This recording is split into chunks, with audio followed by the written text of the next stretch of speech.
do Espírito Santo. Enchei os corações dos vossos fiéis e acendei neles o fogo do vosso amor. Enviai o vosso Espírito e tudo será criado, e renovareis a face da terra. Oremos. Ó Deus, que instruíste os corações dos vossos fiéis com a luz do Espírito Santo, fazei que apreciemos retamente todas as coisas, segundo o mesmo Espírito, e gozemos sempre das suas consolações, por Cristo nosso Senhor. Amém. Sede da sabedoria, Rogai por nós. Santo Tomás de Aquino, Rogai por nós. São Pio X, Rogai por nós. São Bento, Rogai por nós.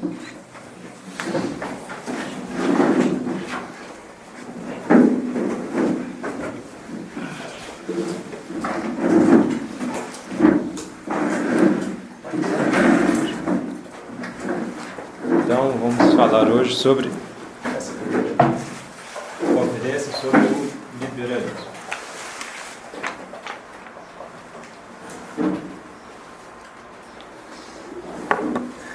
Antes, gostaria de dar uma introdução, que eu vi que o padre Joaquim já deu, mas talvez alguma coisa a mais.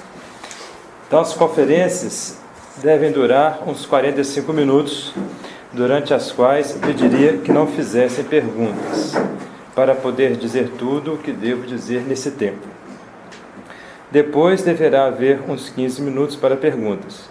Portanto, preparem bem as perguntas, escrevendo-as, por exemplo, para serem o mais rápido e concisas possível, para não ultrapassar os 15 minutos.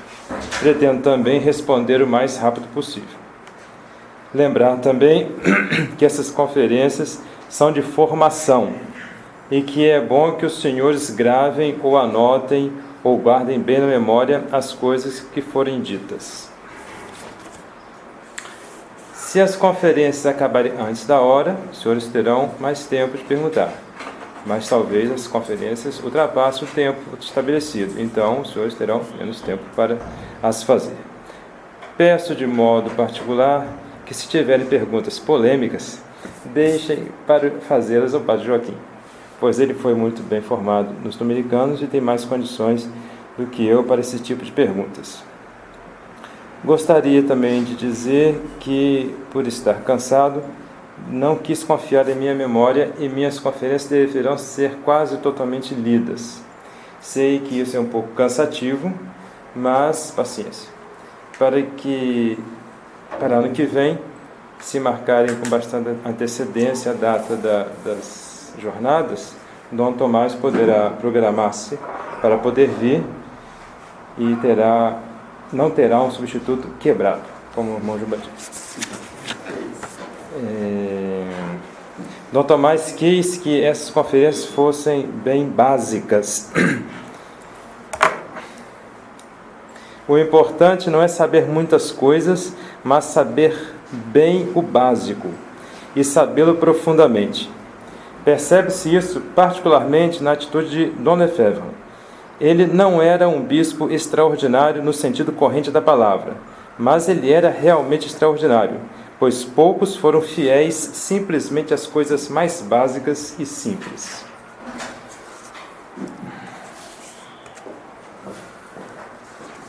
Então vamos falar sobre o que é o liberalismo e o que disseram os papas a respeito deste tema.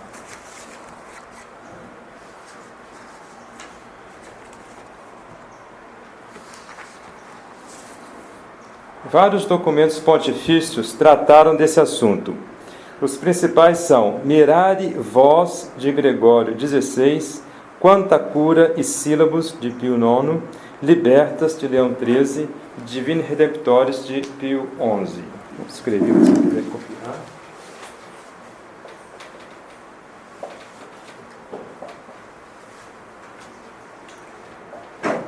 Vocês.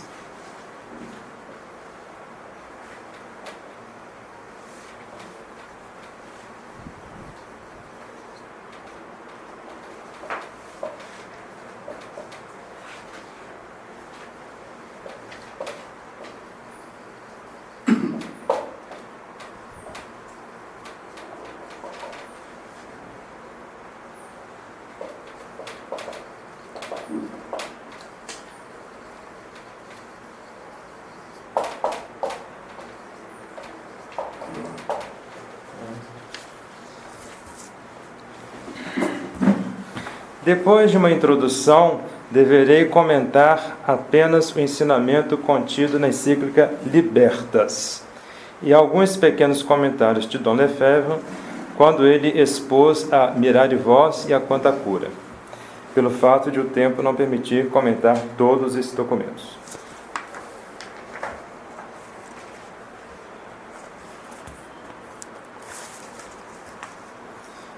Liberalismo.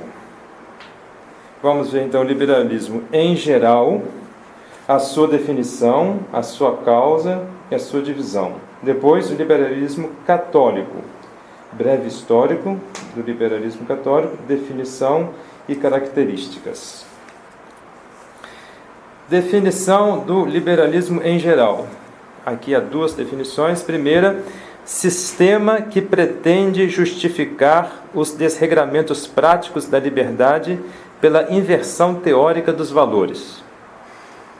Segunda definição, todo sistema que tende a dar um valor absoluto à liberdade em todos os campos do saber e da ação. Causa: o orgulho de não querer submeter-se a uma ordem da qual o indivíduo não é a causa. Divisão: então, o liberalismo pode se apresentar sob diversos aspectos. Então, se ele se apresentar sob a característica de independência da verdade e do bem com relação ao ser, chama-se relativismo. Se ele se apresentar como uma independência da inteligência com relação ao seu objeto, chama-se subjetivismo. Se ele se apresenta como uma independência da vontade em relação à inteligência, se chama voluntarismo. Se ele se apresenta como uma independência do sentimento em relação à razão, chama-se romantismo. Se ele se apresenta como uma independência do corpo em relação à alma, chama-se sensualismo. Se ele se apresenta como uma independência do presente em relação ao passado, chama-se progressismo, desprezo da tradição. Se ele se apresenta como uma independência da razão em relação à fé, chama-se racionalismo. E outras características aqui que não tem um nome próprio. Ele pode se apresentar como uma independência do indivíduo em relação à sociedade. E essa sociedade pode ser familiar, então seria a independência dos filhos em relação aos pais. Pode ser matrimonial, seria então a independência da mulher em relação ao marido. Pode ser civil, seria a independência do cidadão com relação ao Estado. E pode ser religiosa, seria a independência do fiel com relação à igreja. Outro tipo de liberalismo é a independência do trabalhador em relação ao patrão. Outra característica é a independência do homem, da família, da profissão e, sobretudo, do Estado em relação a Deus, a Jesus Cristo e a sua igreja. Então, vou fazer um resuminho aqui, para facilitar. Só vou botar os que têm nome próprio.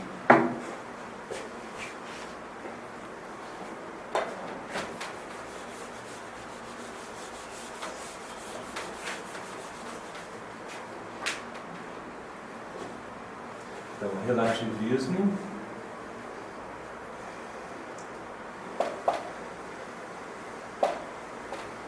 então é verdade e bem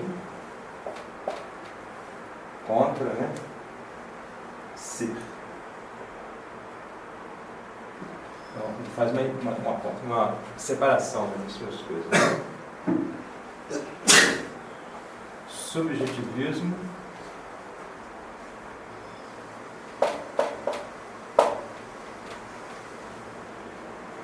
inteligência a seu objeto.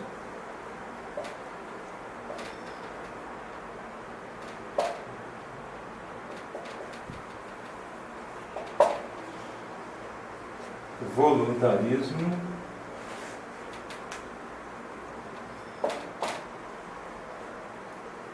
vontade e inteligência. Independência da vontade com relação à inteligência.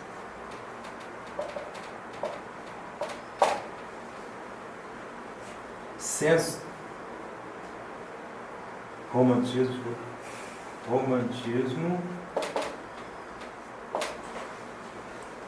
na verdade, do sentimento em relação à razão.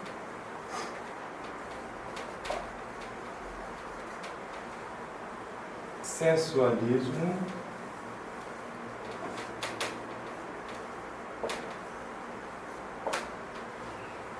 corpo em relação à alma. Progressismo,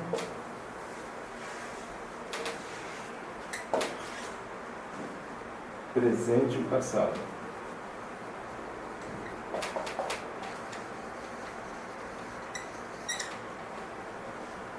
Racionalismo,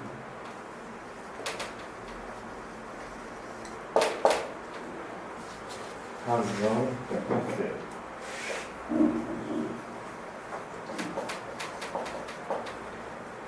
Os outros não tem nome.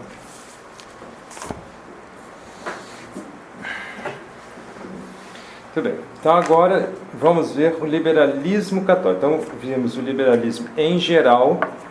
Agora vamos ver o liberalismo chamado católico. Breve histórico. Em 1789, Revolução Francesa,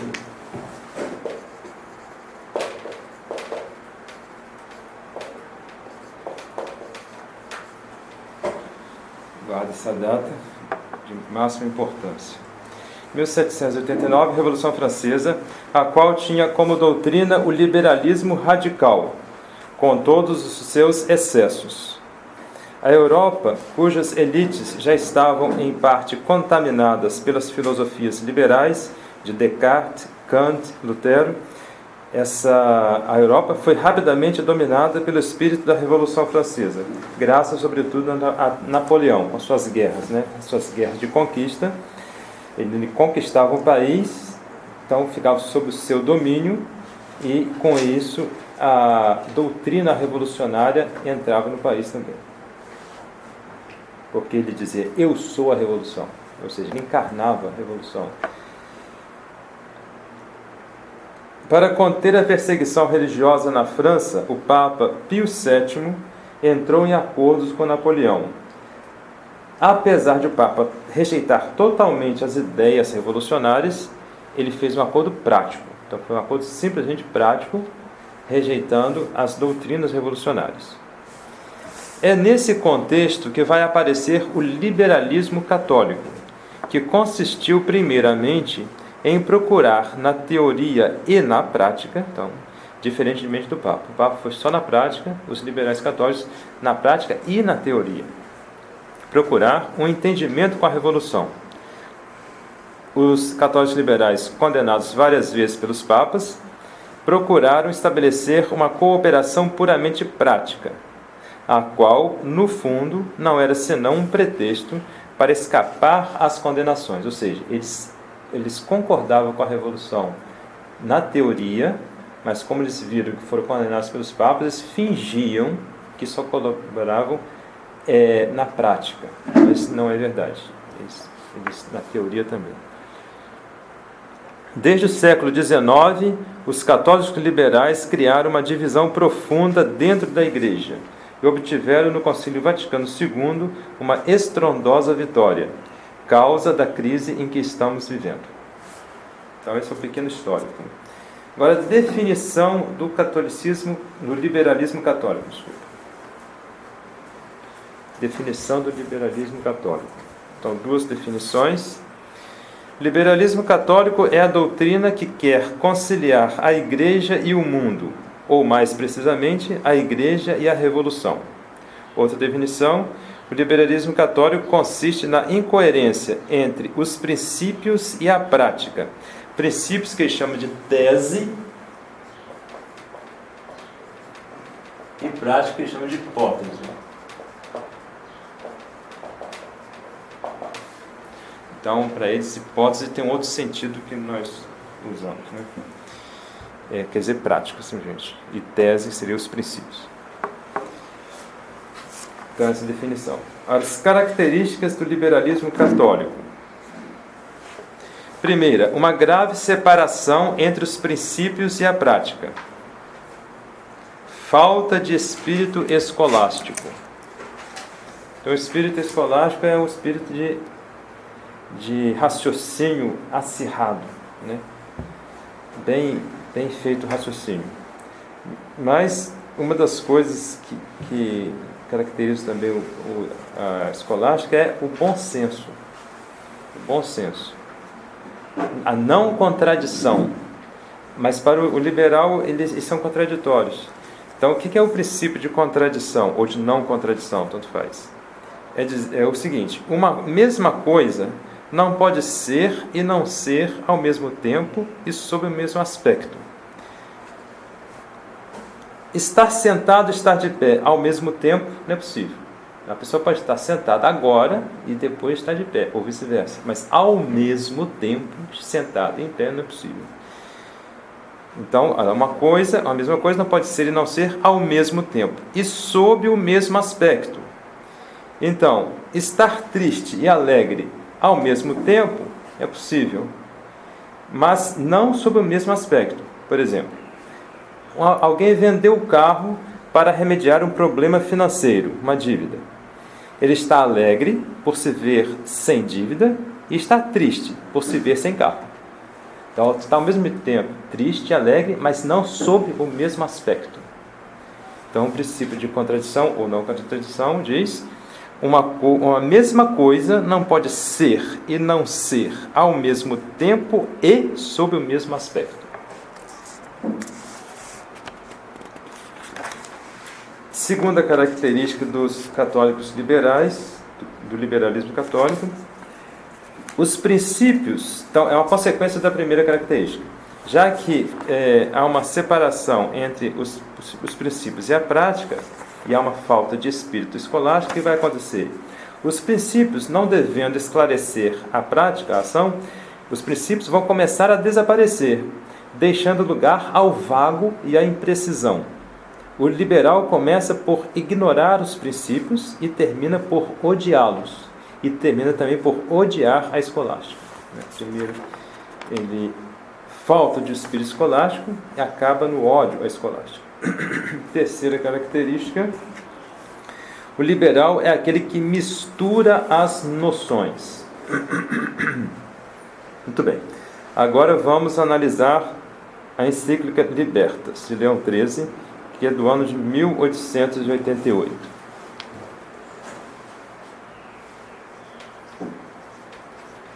Libertas.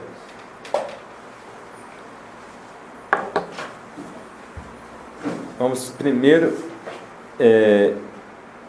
ver a divisão da liberdade.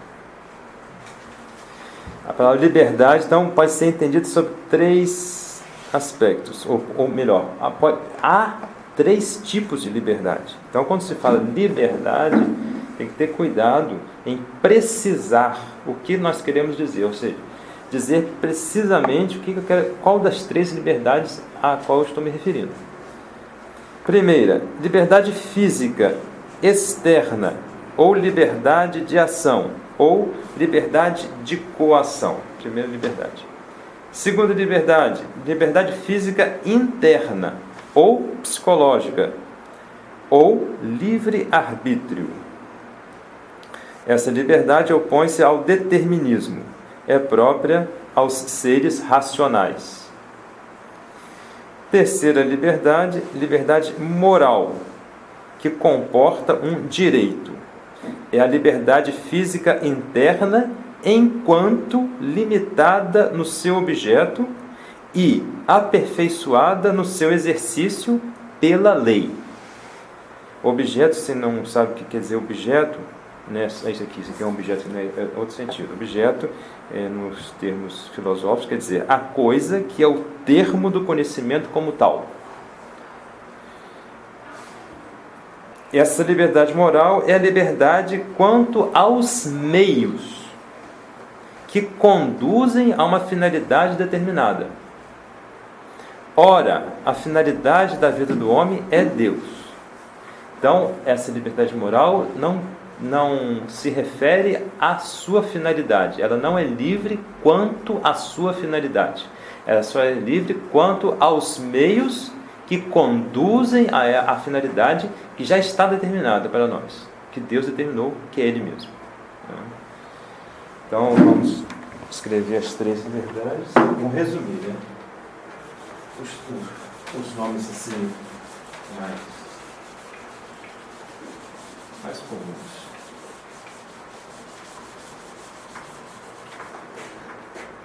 Primeiro, liberdade física.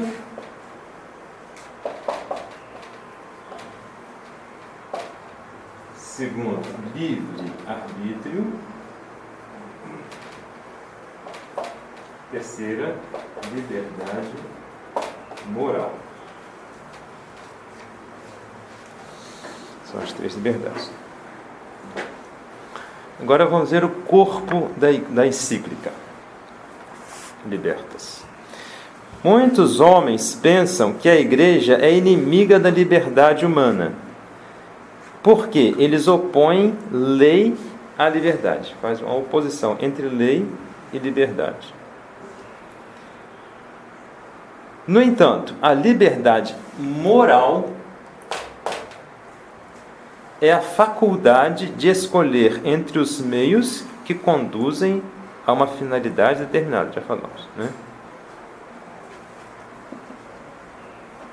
Desculpa, poder. A liberdade moral é uma noção relativa e não absoluta. Então, essa liberdade é uma noção relativa e não absoluta. Enquanto que o bem é uma noção absoluta e não relativa. É o que o contrário que eles fazem hoje, né? Para eles, o bem é o que a vontade quer. Não, o bem é imutável. E a vontade, se se dirige para o bem, é boa. Se se dirige para o mal, é má. Então, se eu uso da minha liberdade para o mal, liberdade moral. Eu uso mal a liberdade, eu faço um mal. Se eu uso bem a liberdade, eu faço um bem. Então, a liberdade moral é relativa, não é absoluta. A absoluta é essa aqui, o livre-arbítrio. Essa aqui também não é absoluta. Não é? Não, porque depende se a pessoa está presa ou não. Simplesmente isso. Está acorrentado dentro da cadeia, não tem essa liberdade. Não está acorrentado, não está dentro da cadeia, tem essa liberdade. Não é absoluta, a pessoa pode estar presa. Ao passo que o homem, enquanto tal, não pode não ter livre-arbítrio. Se ele não tem livre-arbítrio, ele não é homem. É um cachorro. Cachorro, gato não tem livre-arbítrio. O homem tem livre-arbítrio, porque é um ser racional. Certo? Ele tem simplesmente por ter. Então, é absoluto. A liberdade moral é limitada pela sua finalidade. É limitada. Então, como ela se dirige, ela tem que escolher os meios para a sua finalidade, e a sua finalidade é determinada, ela é limitada pela sua finalidade. Ela pode acontecer que ela escolha errado, ou por erro ou por maldade. Mas esse pode acontecer não é uma fato de ter o direito de fazer, não. Poder aí no sentido de que pode acontecer, não pode no sentido de que eu tenho direito de fazer.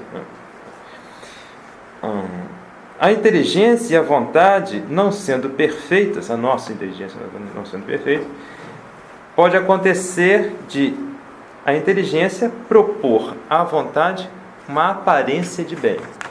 E aí a vontade vai seguir um mal, porque foi-lhe apresentado um bem falso.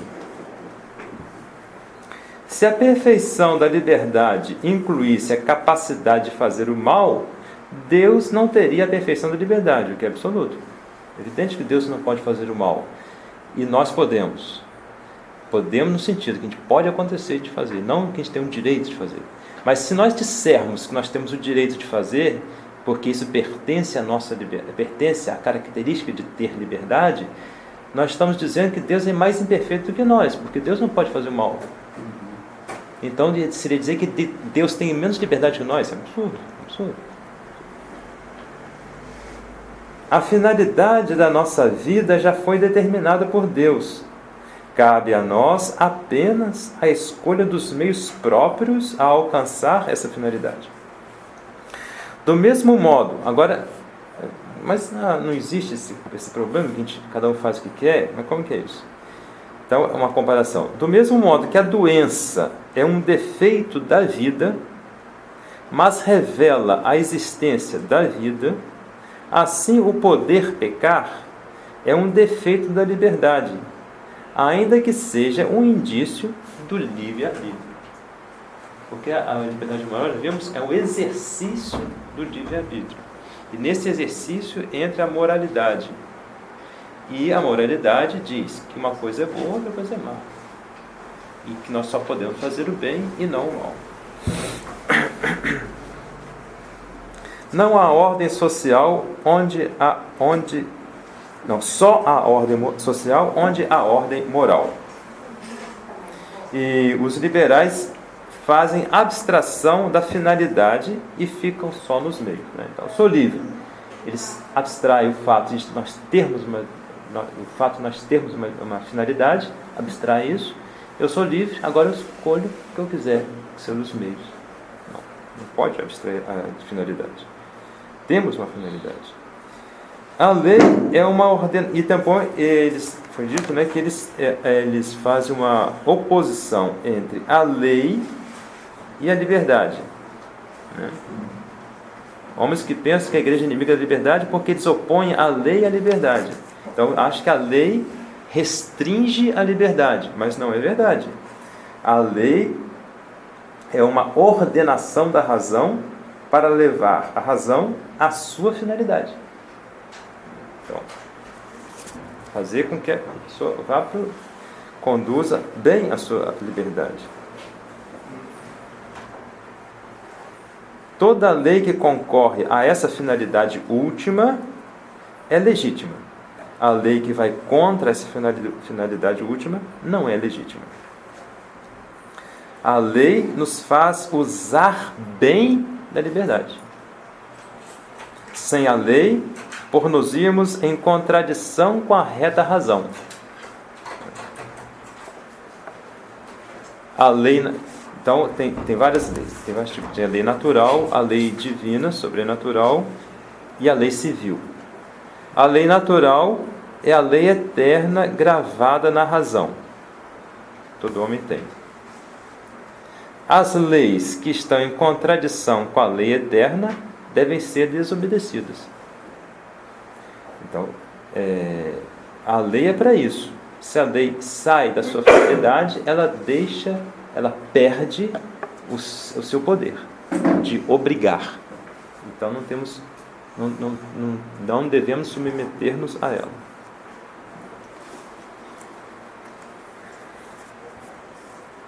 A libertinagem se estende a qualquer coisa e é fazer o que se quer, enquanto que a liberdade é a faculdade de mover-se no bem. Então, o fato de querer se mover-se no mal chama-se libertinagem e não liberdade. Agora, o liberalismo. O primeiro dos liberais é o demônio, é Lúcifer.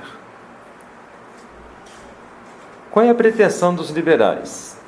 Para eles, não há na vida prática nenhum poder divino ao qual eles devam se submeter, mas cada qual é para si a sua própria lei.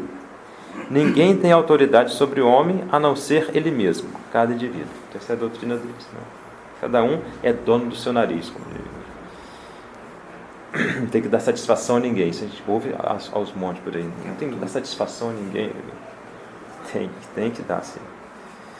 Assim o homem se faz Deus na cabeça dele, né?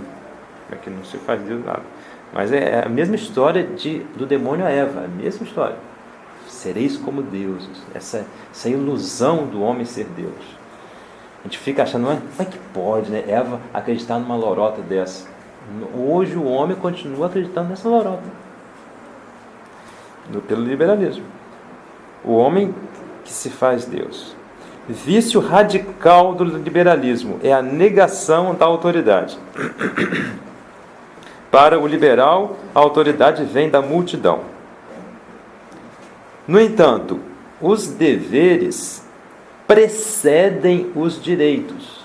Isso é importante saber. Os deveres precedem os direitos. Teremos direitos se cumprirmos os nossos deveres.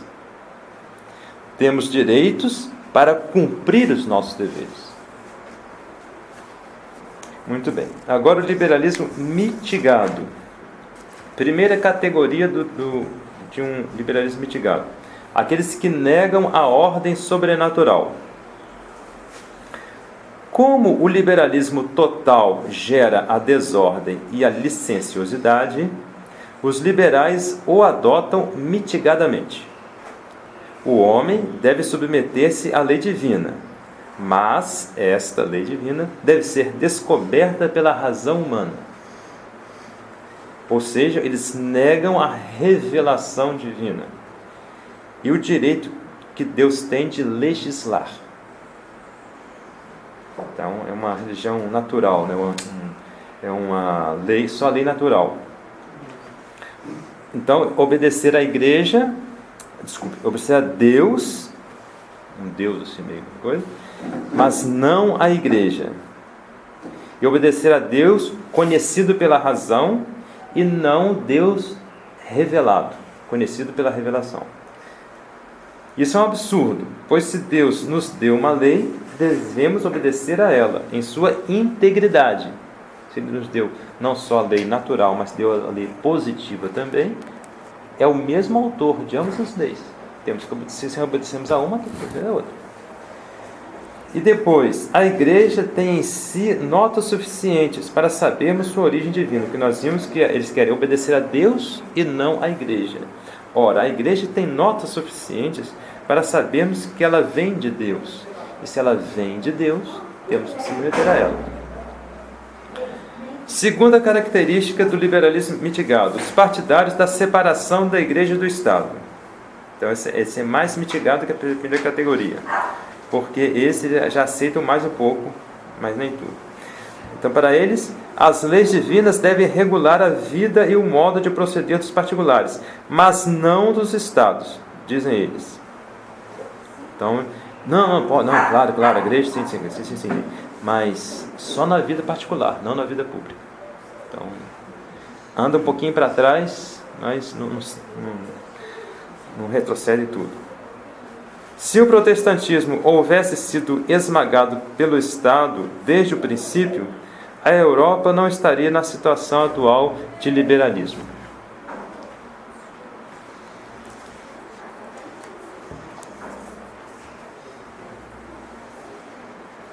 Pois é o protestantismo aquele que trouxe o liberalismo e todos esses princípios que corroeram a sociedade e agora destroem a igreja. Então, saber bem isso, que o começo do liberalismo católico, esse ideal liberal, veio do protestantismo. A autoridade da igreja e do Estado exerce-se sobre os mesmos sujeitos. Daí a necessidade de concórdia entre os dois poderes. A pessoa é católico, mas é também cidadão brasileiro. Então está sob a autoridade da igreja e sob a autoridade do Estado. Então, a mesma pessoa é súdita de ambos os poderes, religioso e civil. E aí, como é que faz? Quando há uma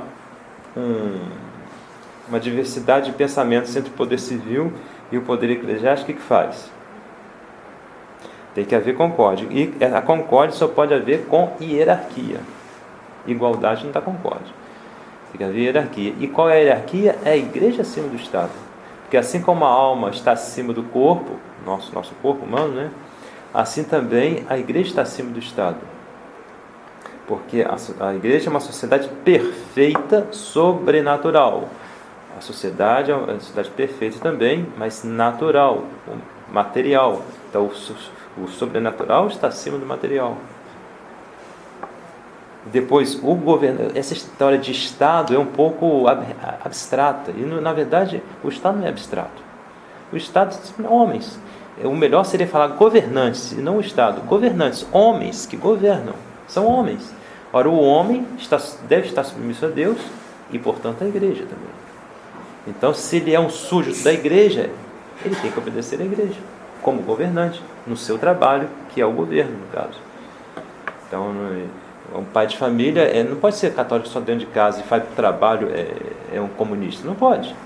Ele tem que ser coerente com os seus pensamentos. Se ele pensa de uma maneira dentro de casa, tem que pensar da mesma maneira na rua, no seu trabalho.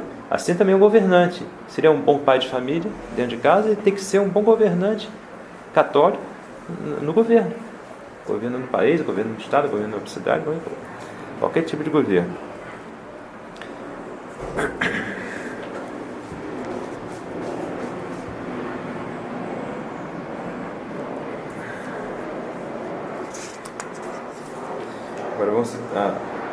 Agora uma passagem da encíclica. E não é raro que um e outro poder, ou seja, a Igreja e o Estado, decretem acerca de um mesmo assunto, mas com motivos diferentes. Chegado esse caso, e pois chegado o conflito dos dois poderes, é absurdo e inteiramente oposto à vontade sapientíssima de Deus. É preciso, de algum modo, que haja uma ordem com que, apartadas as causas de rivalidades, haja um critério racional de concórdia nas coisas que devem ser feitas. Então, matrimônio é indissolúvel. Vem o Estado e diz, matrimônio não é indissolúvel. Não pode. Como você pode legislar sobre o mesmo cidadão? Um poder diz uma coisa, outro poder diz o contrário. Não é possível. Não é possível. Como é que fica a consciência da pessoa? Meu superior religioso diz que não pode. Meu superior civil diz que pode. Como é que é? Qual é que eu vou ordenar a minha consciência para saber o que eu posso e o que eu não posso? Então, quando há essa rivalidade, tem que haver uma submissão do inferior ao superior. É o único jeito.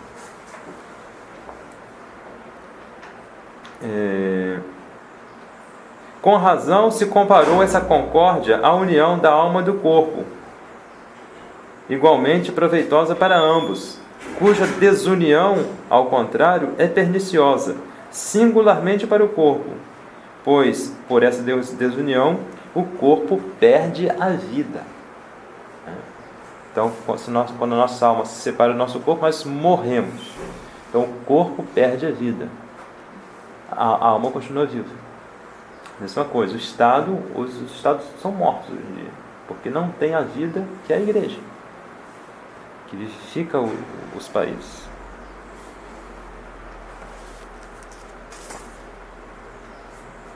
Ou também pode se comparar com a união dos esposos. Os esposos discutem a miúdo, frequentemente, mas acaso se poderia pensar por isso que é normal que eles se separem para já não mais discutir? Não tem razão de ser. Discutiu, separe. Mas bem, o fato de haver discussão não dá o direito à separação. Então, eles falam, não, houve muitos problemas entre o Estado e a Igreja, vamos separar, cada um faz coisa separada, aí acaba a discussão. Não é assim que se resolve o problema. Não é assim que se resolve o problema. Assim como não é assim que se resolve o problema de matrimônio. Se há uma discussão, vão separar. Não é assim que se resolve. Isso seria cair no ridículo. Bom, para quem tem cabeça, isso é ridículo. Falar isso. Mas para o povo de hoje é isso mesmo. Discute e separa. Discute e separa. Discute e separa. Mas para a pessoa que tem consciência de que tomou um compromisso, que tem a haver uma união, tem que superar as divergências e não separar. Assim também, há uma necessidade de haver união da igreja com o Estado. Há discussões, há problemas, houve na história muitos. Isso não é motivo para separação. Não é. Tem que resolver os problemas, mas não separar. Isso seria... Pois pode ser que haja frequentemente dificuldades entre a igreja e o Estado, Mas isso não é motivo para pedir liberdade, entre aspas, como fez o Vaticano II. Suprimiram-se concordatas excelentes a pedido do próprio Vaticano. Concordatos de países católicos, fez concordato com o Vaticano, países oficialmente católicos. Então, unidos à Igreja. Vem o Vaticano II, pede para esses estados deixarem de ser oficialmente católicos. É ridículo isso. Agora vamos ver as liberdades modernas. Primeira liberdade, liberdade de culto.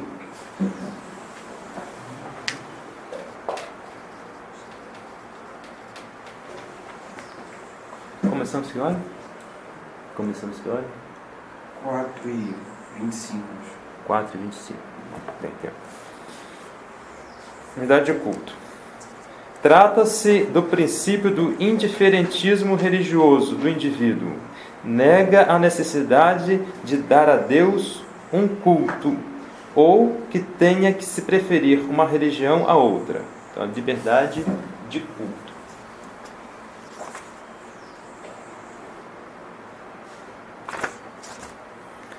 Entre as 4 marcas ou notas da Igreja, você deve saber: unidade, santidade, catolicidade, apostolicidade, as 4 notas da Igreja, ou características, ou marcas, que permitem reconhecer a religião católica como a única e verdadeira religião. A marca ou a nota mais evidente de sua divindade, ou seja, que ela promana de Deus, que ela vem de Deus, que ela foi feita por Deus, é a santidade.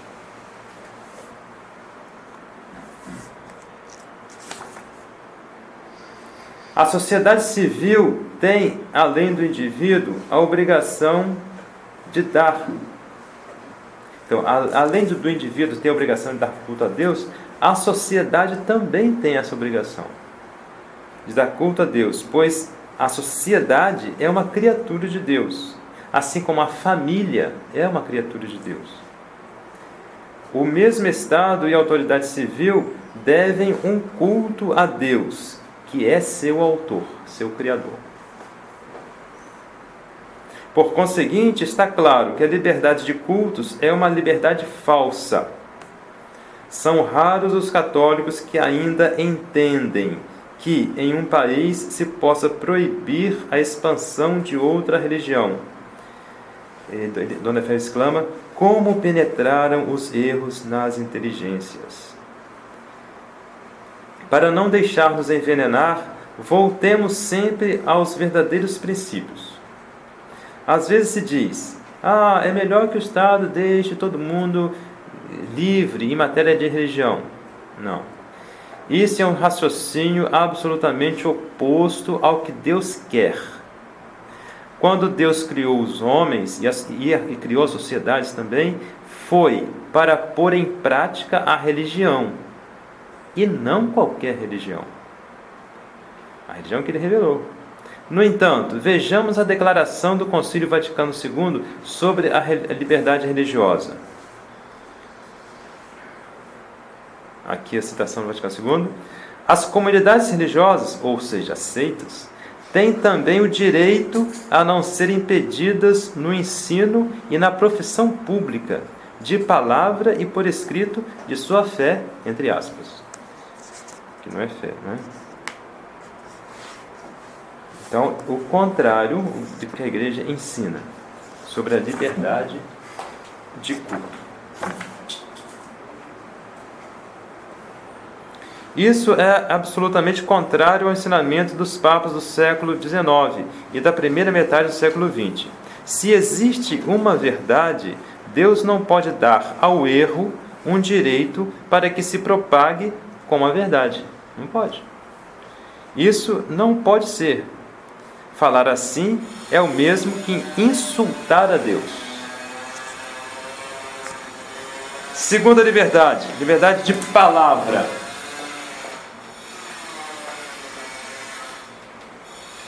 É também de imprensa ou mídia, se quiser, meio de comunicação. Né? Segundo tipo de liberdade.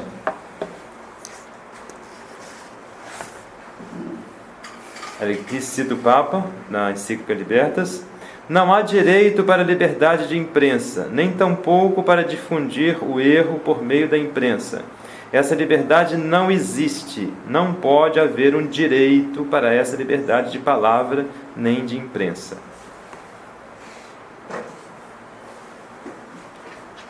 Dom Lefebvre, só a verdade e o bem têm direitos. Só a verdade e o bem têm direitos.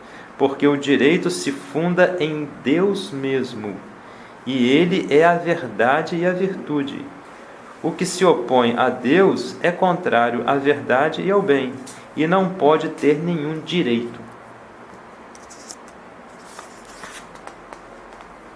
É mais fácil fazer o mal do que o bem, porque o mal é mais conforme à desordem da natureza humana.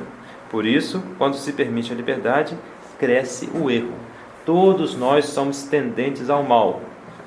Mesmo depois do batismo, permanecem em nós as 4 feridas: na inteligência, a ignorância; na vontade, a malícia; no irascível, a fraqueza; no concupiscível, a concupiscência. 4 feridas que permanecem em todo homem, mesmo depois do batismo, mesmo depois de perdoado o pecado original. Isso faz que nós temos tendência ao mal, ou seja, temos mais facilidade para o mal, de fazer o mal, do que fazer o bem. Para nós fazer o bem é mais difícil, é mais duro, mais difícil. Temos menos inclinação ao bem.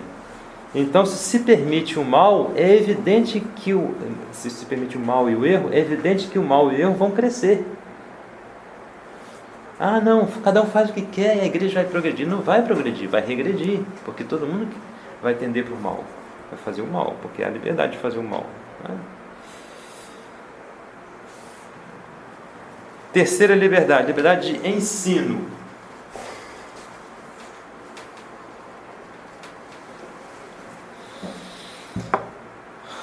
Leão XIII passa depois a outra liberdade, mais grave ainda, a liberdade de ensino, que afeta toda a formação da juventude. Agora cito o Papa, a encíclica Libertas. Não de outra maneira se há de julgar da chamada liberdade de ensino. Não pode, com efeito, caber dúvida de que só a verdade deve encher o entendimento, porque nela, na verdade, está o bem das naturezas inteligentes, e sua finalidade e sua perfeição, de modo que o ensino não pode ser senão de verdades e não de erros. Bom, eu queria explicar também que isso não no sentido de ensinar tudo para as crianças, educação sexual, essas coisas, não é isso. Não, as crianças têm que saber a verdade, a gente ensina tudo com porcaria. Não é isso, não é isso. É dizer que o professor não pode ensinar o erro, não pode ensinar a mentira, nem o mal também, mas certas coisas que se deve conhecer a seu tempo, né? Assim como a criança começa engatinhando, depois andando, depois correndo, depois pulando, então tem, para cada idade, tem os seus conhecimentos próprios. Então não está na hora. Não é dessa maneira que se faz esse ensino, né? É o pai, a mãe, reservado, com todo cuidado, com toda coisa, com todo respeito, privadamente, né? Então, quando se diz isso, que tem que ser ensinada a verdade, é não nesse sentido de libertinagem que se faz hoje em dia, né? E pior que eles ficam dizendo isso, tem que ensinar a verdade, ensina essas coisas e ensina ao mesmo tempo erros, né? Contra a moral e contra a doutrina também, contra o dogma. Então é contra isso que o Papa vai, né? Dom Lefebvre, este é um princípio evidente, uma regra de ouro para o ensino. O Papa agora.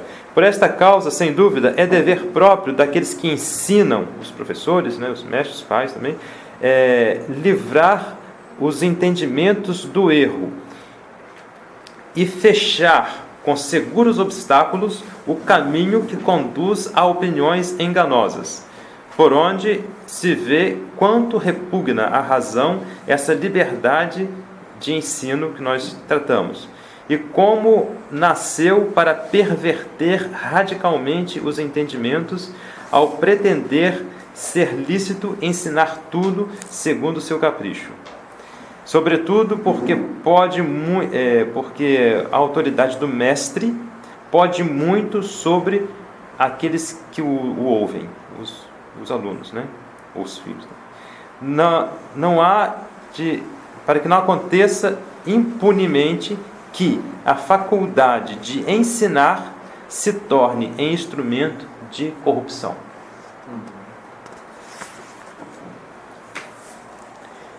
4:25, então até 5:10, né? Tá certo? Então tem tempo ainda.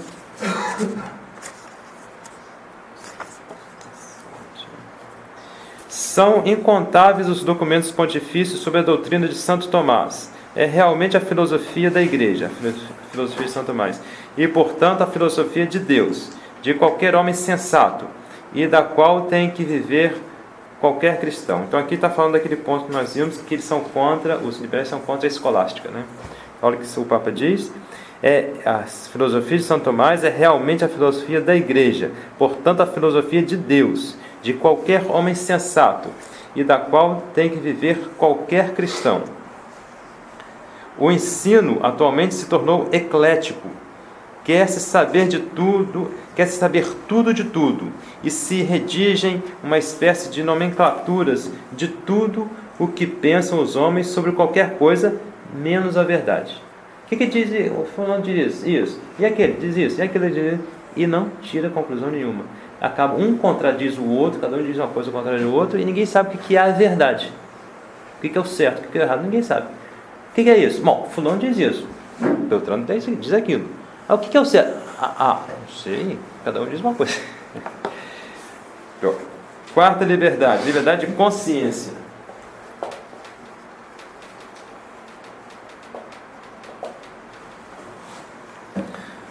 Ou liberdade religiosa. O Papa diz: tomada em sentido de ser lícito a cada um, segundo lhe agrade, dar ou não dar culto a Deus, fica suficientemente refutada com o que já disse sobre a liberdade de culto.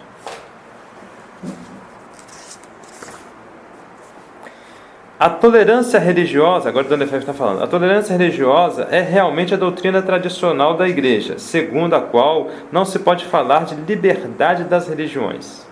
O erro se tolera em certos casos, mas não se lhe reconhece um direito natural. Então a diferença entre diferença entre liberdade religiosa e tolerância religiosa. Tolerância é permitida, liberdade não. Por exemplo, em países como a Alemanha, onde há a mesma quantidade de católicos e de protestantes, não se pode suprimir o protestantismo.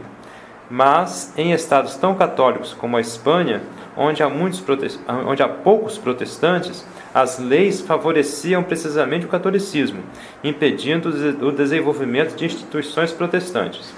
Isso foi assim até o generalíssimo Franco, por pressão do Vaticano, acabou concedendo a liberdade de cultos, e então os protestantes cresceram em número, e depois chegaram as testemunhas de Jeová. O mesmo acontecia na América Latina, onde os países eram católicos mais ou menos 95%. Os chefes de Estado seguiam os conselhos dos papas e consideravam um dever proteger a seu povo católico contra os erros que teriam destruído a fé. Isso é normal quando se crê em nosso Senhor Jesus Cristo. Era algo formoso, Dona Efésia falando, né? Ver a fé professada oficialmente nesses países, nas procissões, nas cerimônias oficiais religiosas, sempre havia uma presença das autoridades civis. Era um grande exemplo para a população. Tudo isso se suprimiu. Esses estados se tornaram laicos e as seitas, como se fossem gafanhotos, invadiram tudo. No Chile, em cada momento se vê como se levantam templos. Aqui aparecem os mormons, ali os adventistas, em outro lugar o exército de salvação. Quarta parte, os graus do liberalismo. O mal é que já não se reconhece a soberania de Deus e de suas leis. Já não querem que Deus intervenha nos assuntos dos homens. Essa é, com efeito, a essência do liberalismo. Depois das perseguições durante 12 séculos, pelo menos, Deus foi servido e reconhecido na grande maioria dos estados da Europa, e que, com a conversão dos índios da América Espanhola, até houve uma esperança de ver o mundo submeter-se a Nosso Senhor e à verdade, e viver, por conseguinte, em um espírito sobrenatural como Deus quer. A ruptura se produziu em tempos do protestantismo, mas já antes, com o Renascimento e com o culto da civilização pagã, havia aparecido o culto do homem. Nesse momento, tudo se desenvolveu, tudo foi para frente, como um câncer no organismo. E logo sucedeu a rebelião organizada, e às vezes sangrenta, pois quantos católicos foram vítimas deles, né? Depois foi a rebelião contra os príncipes católicos, e então a sociedade se tornou laica, sem Deus e por conseguinte secularizada e contra Deus. Como entender a palavra secularização, senão como a perda da fé? Interrogação. Em uma sociedade totalmente secularizada, desaparece a dimensão da fé e igualmente tudo o que a fé manda.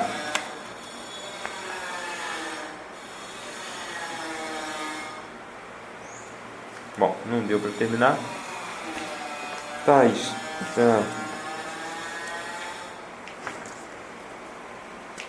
Só resumir aqui. Então, primeiro grau, liberalismo absoluto. Segundo grau, a igreja espoliada e reduzida a uma simples associação. Terceiro grau, os católicos liberais. Nós já vimos o resumo no começo, né? Então, pronto. Então, desligar aqui.